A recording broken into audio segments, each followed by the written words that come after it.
Hello everybody, it is Saturday, the 3rd of December, and I want to talk about the realization of far out desires, following on from my videos that I did before. Now, again, I think it was in my video yesterday that I was talking about Moses holding out the staff over the Red Sea. It came to me because the staff represents what he knows. That is his reality. That is a solid reality that he's holding on to. Yeah? And if you put the staff into the dust, that is to say you no longer believe what you know yourself, so to speak. You throw that into the dust, it turns into serpents, which means it turns into thoughts that consider other possibilities.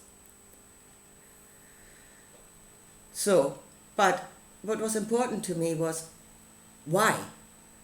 Why was that a staff for him, holding it over the Red Sea and that thing would part? That's far out.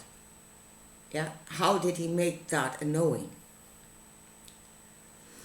Now, it is actually quite easy when you think about it how Moses made that a knowing, because he believed on God. Yeah? He believed that God would part the Red Sea. So it's not me that is doing it, but it is something else. And the staff was actually not the belief in himself, but in the belief on something else, something out there. And to him, that something out there was a person. Yeah? It was a figure. God as a figure, as a man that would do it. This omnipresent, omnipotent man that would work this, and that was the staff. That belief was the staff. That God would help him through this. Again, the snake charmers in America, the Pentecostals, but they lean on that same staff when they put their hand into the snake tank. God will save me. And for many that works, and it is illogical that it should. You know, that it shouldn't harm them. So, and that is actually again what we are being told we should believe on. But this is what the church, believe on the will of God, and God will give to you. And that is again God as a person. So, and let's expand our thought of what God actually is. Because for many, this God, this old man on the cloud, just doesn't work anymore. And when we see good and bad in this world, and we think, how can God allow that? Yeah? So our staff is pretty much, for many, our staff is in the dust. That belief is crumbling. For me, it most certainly was crumbling. So we need a new staff, a new understanding of what we're in and what we are and what it is that gives. Now again, in our understanding, again, our own knowledge of this world, we're going into quantum physics, into the quantum field of possibilities, out of which everything is created.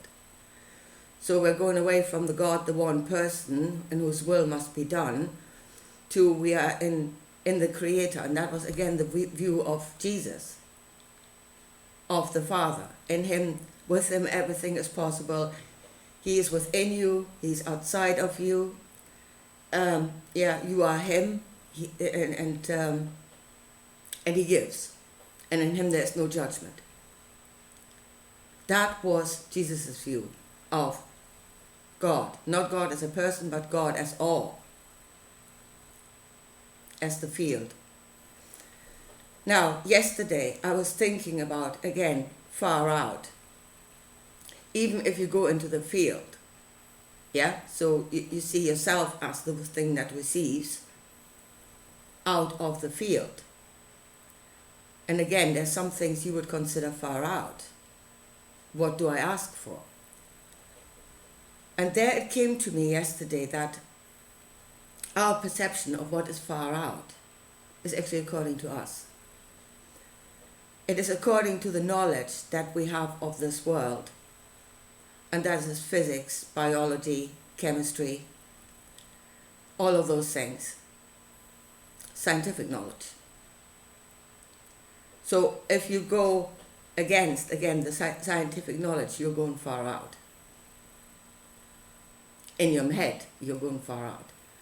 Of course, Jesus went far out more than once. You know, he definitely, walking on the sea, definitely breaks the laws of physics. But, so that is our perception of far out. And the other perception is that we're thinking linear. Far out as in time that it would take. So knowledge of this world, time, and our thinking of action and consequences. That's another thing that stops us. You know, especially in Christians, if you think you've been so terribly sinful your entire life, then the consequences of that is death. Yeah, and there's nothing can be done about that. Right. Whereas Jesus obviously healed people there and then and said, well, there, you have a new beginning. Sin no more, obviously, but you have a new beginning there and then. So our perception of far out, by the knowledge that we have, our thinking of action and consequences, and time. So if you see the field but not being bound by any of those things, because it isn't. It's not bound by what we know. It is timeless. Yeah? And there is no judgment of action and consequences. There is no judgment in that field. And that everything exists, every possibility exists at the same time. Yeah, that there's no hierarchy of possibilities in there. It's there. They're all there. And then there is nothing far out. Only our thinking makes it so. You could ask for anything, what Jesus obviously did. And every possibility is just as likely as the other. Only you need to believe on it. You need to believe that it is so. So I was thinking about the fishes, you know, the 2 loaves, 3 loaves and 2 fishes, and the few thousand people sitting about. And I was so often thinking, what happened at that moment? What was he thinking? Why did this work? Again, if you had 2 fishes and 3 loaves, yeah? And you're starting to give them away. You give away 2 fishes and you give away 3 loaves. And in our thinking, action and consequences, you've just given away 2 fishes and 3 loaves, so you have nothing left. That is what we know.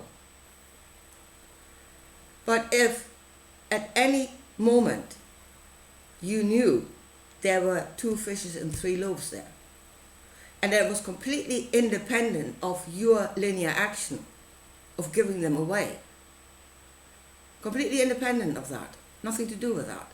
There were always 2 fishes and 3 loaves there.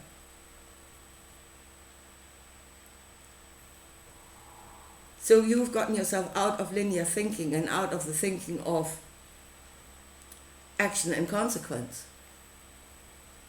And you've just said it is like that. That's the possibility. There are 2 fishes and 3 loaves there, and that possibility is constant.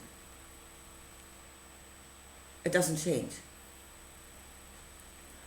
And that again is a reflection of the field that is independent of what we're doing. It's not governed by what we're doing.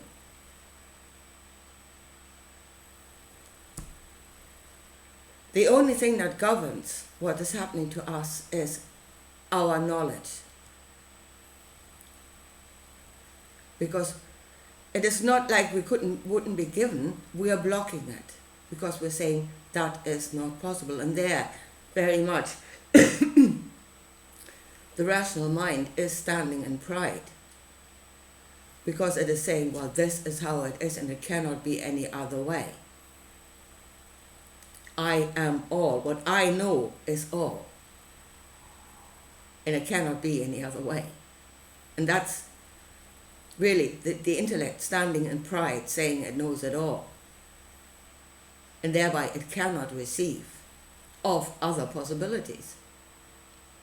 Because it just insists that they don't exist because it doesn't know them. So really for us, I said we really must understand what Jesus taught. And if we understand it like that, there is a Father, there's a field. It's not a person, no longer a person. We've expanded the belief of God from one man sitting on a cloud to a greater awareness of that there is a field around us. And we're going away from we must serve that field. We must, but that we are here to receive of it. It wants to give. And then we must get out of getting out of knowing what we know. We must get out of linear thinking, and we must get out of action and consequence, because that is not affecting the field in any way. That is just us affecting ourselves. And if we can think about it like that and make that, again, our stuff, make that our reality, see, that is how it functions. And I mean, we're not going that far out anymore because our science is already going in that way. So we already have a bit of a foundation, not a great foundation. Quantum physics is in its infancy, but there is a bit of a foundation there that we can go from. So it's not that hard anymore.